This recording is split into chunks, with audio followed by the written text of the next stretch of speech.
Hello everyone, study with us में आपका एक बार फिर से स्वागत है। और आज हम higher education plus current affair का वीडियो जो है डिस्कस करने वाले हैं। इस वीडियो में जो करंट में हायर एजुकेशन से रिलेटेड क्वेश्चन बन सकते हैं वो सारे के सारे इंक्लूड किए गए हैं। साथ ही साथ इस वीडियो में प्रीवियस ईयर के क्वेश्चंस भी आपको देखने को मिलेंगे। और वीडियो पसंद आए तो लाइक करें और चैनल को सब्सक्राइब नहीं किया तो ज़रूर कर लें, ताकि ऐसी ही वीडियोज़ आपको मिलते रहें। ये पूरी की पूरी जो वीडियोज़ डाली जा रही हैं वो रिवीजन वीडियोस हैं, ठीक है। आपके एग्ज़ाम पॉइंट ऑफ व्यू से सुपर इम्पॉर्टेंट है ये। और अगर आप एक्सप्लेनेशन वीडियो देखना चाहते हैं, हर एक टॉपिक को विस्तार से पढ़ना चाहते हैं, तो आपको जो है हमारी पहले की वीडियोस देखनी होगी।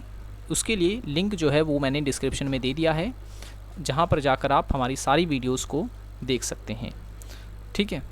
तो आप कैसे जाएंगे? डिस्क्रिप्शन में स्टडी विद अस जो नीचे लिखा आ रहा है उस पर आप क्लिक करें।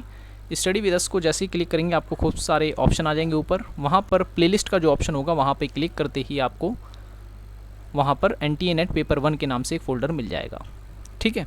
तो एक स्टूडेंट ने पूछा था मुझसे, तो आपको वहाँ पर वो मिल जाएगा, ठीक। चलिए शुरू करते हैं आज का वीडियो।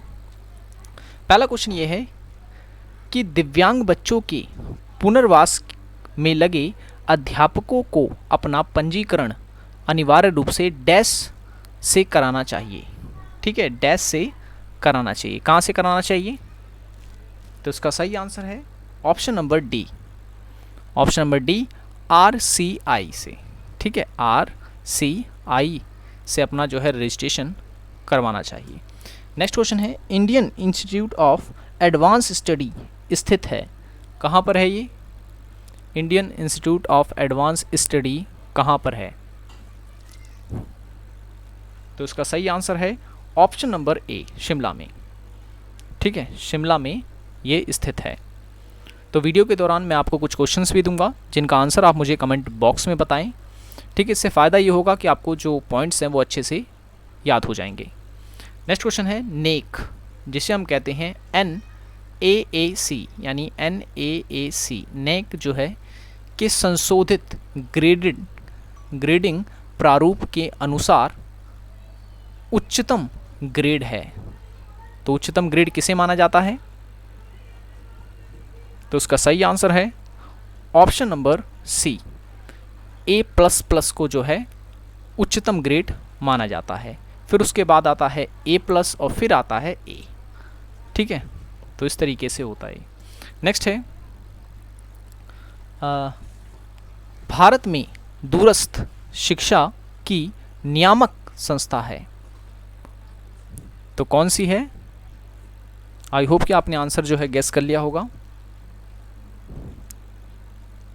ठीक है। तो ये हायर एजुकेशन का लास्ट वीडियो है। कल से जो है आपको टीचिंग एप्टीट्यूड्स पे वीडियो मिलनी शुरू हो जाएगी, ठीक है। जब तक आपका एग्ज़ाम नहीं हो जाता तब तक जो है हर एक टॉपिक पे रिवीजन वीडियोस आपको मिलती रहेंगी।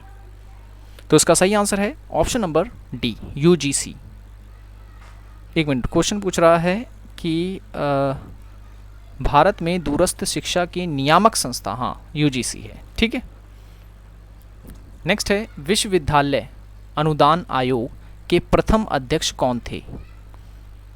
ठीक है, प्रथम अध्यक्ष आपको बताना है कौन थे। आई होप कि आपने आंसर गेस कर लिया होगा। सही आंसर है professor SS Bhatnagar. Professor SS Bhatnagar जो है वो विश्वविद्यालय अनुदान आयोग यानी कि UGC के प्रथम अध्यक्ष थे। नेक्स्ट क्वेश्चन है, निम्नलिखित में से डीम्ड विश्वविद्यालय के विषय में कौन सा कथन सही है? अब यहाँ पर कथन दे रखे हैं। ऐसे क्वेश्चन जो हैं हमेशा कंफ्यूज करते हैं, तो ऐसे क्वेश्चंस को सॉल्व करने से पहले आपको ध्यान से इन्हें पढ़ना है पहले, ठीक है। तो देख लेते हैं ये क्या कह रहा है कि राज्य के राज्यपाल डीम्ड विश्वविद्यालय के कुल अधिपति होते हैं, ये गलत है। दूसरा, वे अपना पाठ्यक्रम तथा पाठ्य चर्चा बना सकते हैं, बिल्कुल सही है ये। वे दाखिला तथा शुल्क के विषय में अपना दिशा निर्देश बना सकते हैं, सही है ये। वे उपाधि प्रदान कर सकते हैं, तो ये भी सही है। तो आंसर हो गया हमारा ऑप्शन नंबर बी। दूसरा और तीसरा और चौथा जो है वो सही कथन है, ठीक है। तो डीम्ड यूनिवर्सिटी के बारे में इतने पॉइंट्स आपको याद होने चाहिए। नेक्स्ट है, उच्च शिक्षा के वैश्वीकरण के निम्नलिखित में से कौन कौन से अवगुण हैं? अवगुण आपको बताने हैं। तो इसका सही आंसर है दूसरा, तीसरा और चौथा, यानी कि ऑप्शन नंबर सी। यानी कि शिक्षा में अभिजात्य को बढ़ावा, शिक्षा का वस्तुकरण और शिक्षा की लागत में बढ़ोतरी। ठीक है, ये अवगुण है वैश्वीकरण के कारण उच्च शिक्षा में। नेक्स्ट है, मूल्य शिक्षा का उद्देश्य निम्नांकित में से किस पर सा केंद्रित कर अच्छी तरह से पूरा किया जा सकता है। क्वेश्चन एक बार मैं फिर से पढ़ देता हूँ कि मूल्य शिक्षा का उद्देश्य निम्नांकित में से किस पर सा केंद्रित कर अच्छी तरह से पूरा किया जा सकता है। तो आंसर आपने गैस कर लिया होगा, आंसर बी जो है इसका करेक्ट आंसर है, मानवीय मूल्यों के प्रति संवेदना। नेक्स्ट क्वेश्चन है, उच्च शिक्षा की संस्थाओं में राष्ट्रीय मूल्यांकन एवं प्रत्यायन परिषद यानी कि नेक द्वारा निम्नलिखित में से किस संकेंद्रक मूल्यों को बढ़ावा दिया गया है। तो राष्ट्रीय विकास में अवदान, ठीक है, ये विद्यार्थियों में वैश्विक प्रवीणताओं का संपोषण, ये भी ठीक है, विश्वविद्यालयों और अध्यापकों के मूल्य व्यवस्था विकसित करना, ये भी सही है, आधिकारिक सुविधाओं के इष्टतम उपयोग को बढ़ावा, ये गलत है। तो हमारा आंसर हो गया पहला, दूसरा, तीसरा, यानी कि ऑप्शन नंबर बी। ठीक है, ऐसे क्वेश्चंस के लिए आपके जो कॉन्सेप्ट होने चाहिए वो अच्छे से क्लियर होने चाहिए, तभी जो है आप इसके आंसर्स दे पाएंगे। तो उसके लिए आप हमारी एक्सप्लेनेशन की वीडियो देखें, जहाँ पर टाइप्स ऑफ यूनिवर्सिटीज़ जो हैं आपको बताई गई हैं, और उच्च शिक्षा संस्थान के बारे में हर एक पॉइंट जो है बताया गया है, नेक को भी अच्छे से वहाँ पर समझाया गया है। चलिए नेक्स्ट क्वेश्चन है, मूल्य शिक्षा प्रदान करने का सर्वोत्तम तरीका है। तो सर्वोत्तम तरीका कौन सा है? ऑप्शन नंबर डी इसका करेक्ट आंसर है, मूल्यों पर आदर्शात्मक प्रस्तुति या विमर्श सत्र। ठीक है, जिससे कि वैल्यू एजुकेशन जो है अच्छे से प्रदान की जा सकती है। नेक्स्ट है, NMEICT का अर्थ है, यानी कि पूरी फुल फॉर्म आपसे यहाँ से पूछी जा रही है। ठीक है, तो इसका सही आंसर है option number A, national mission on education through ICT, national mission on education through ICT। Next question है, रूसा के निम्नलिखित में से क्या उद्देश्य हैं? ठीक है, उद्देश्य पूछ रहा है यहाँ पर।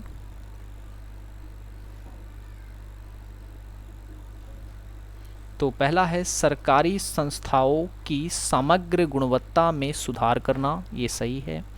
दूसरा, गुणवत्तापूर्ण संकायों की पर्याप्त उपलब्धता सुनिश्चित करना, ये भी सही है। वर्तमान में स्वायत्त महाविद्यालयों के उन्नयन के माध्यम से नई संस्थाएं सर्जित करना, ये भी सही है। अपर्याप्त अवसंरचना वाले विश्वविद्यालयों का स्वायत्त महाविद्यालयों में अधोस्तरण करना। तो इसका जो सही आंसर होगा वो होगा ऑप्शन नंबर बी। ठीक है, पहला, दूसरा और तीसरा जो है इसका सही आंसर है। ठीक है, इस क्वेश्चन को आप एक बार कंफर्म कर लेना। ठीक है ना, मुझे लगता है कि इसका चौथा भी सही है। ठीक है, अगर आप लोग रूसा को ठीक से पढ़ेंगे तो उसमें ये लाइन भी दी गई है कि जो अपर्याप्त अवसंरचनाओं वाले जो विश्वविद्यालय थे उनको भी जो है बदलने की बात की गई थी। ठीक है, चलिए नेक्स्ट क्वेश्चन है, शैक्षणिक संस्थाओं में प्रवेश में किन आधारों पर किए जाने वाले पक्षपात का संवैधानिक रूप से निषेध किया गया है? तो इसका सही आंसर है ऑप्शन नंबर बी, पहला, दूसरा और तीसरा, यानी कि धर्म, लिंग और जन्म स्थान।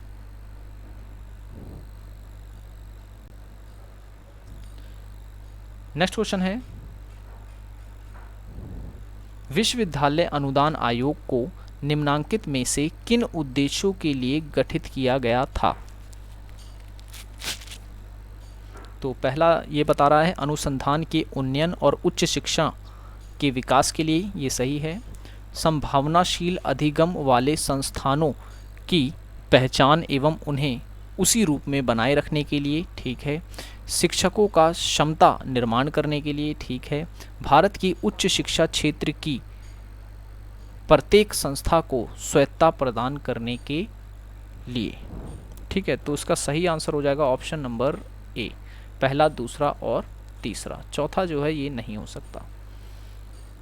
चलिए नेक्स्ट है, द साउथ एशिया यूनिवर्सिटी निम्नांकित में से किस शहर में अवस्थित है?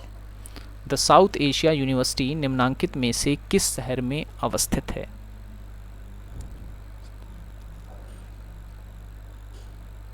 तो इसका सही आंसर है ऑप्शन नंबर सी, नई दिल्ली में।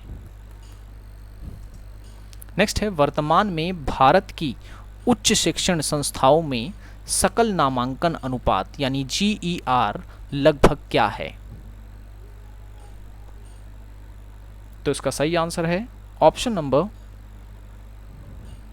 डी, 23%। क्या आप बता सकते हैं नई शिक्षा नीति 2020 के तहत जो है वो GER कितना जो है प्राप्त करने का लक्ष्य रखा गया है?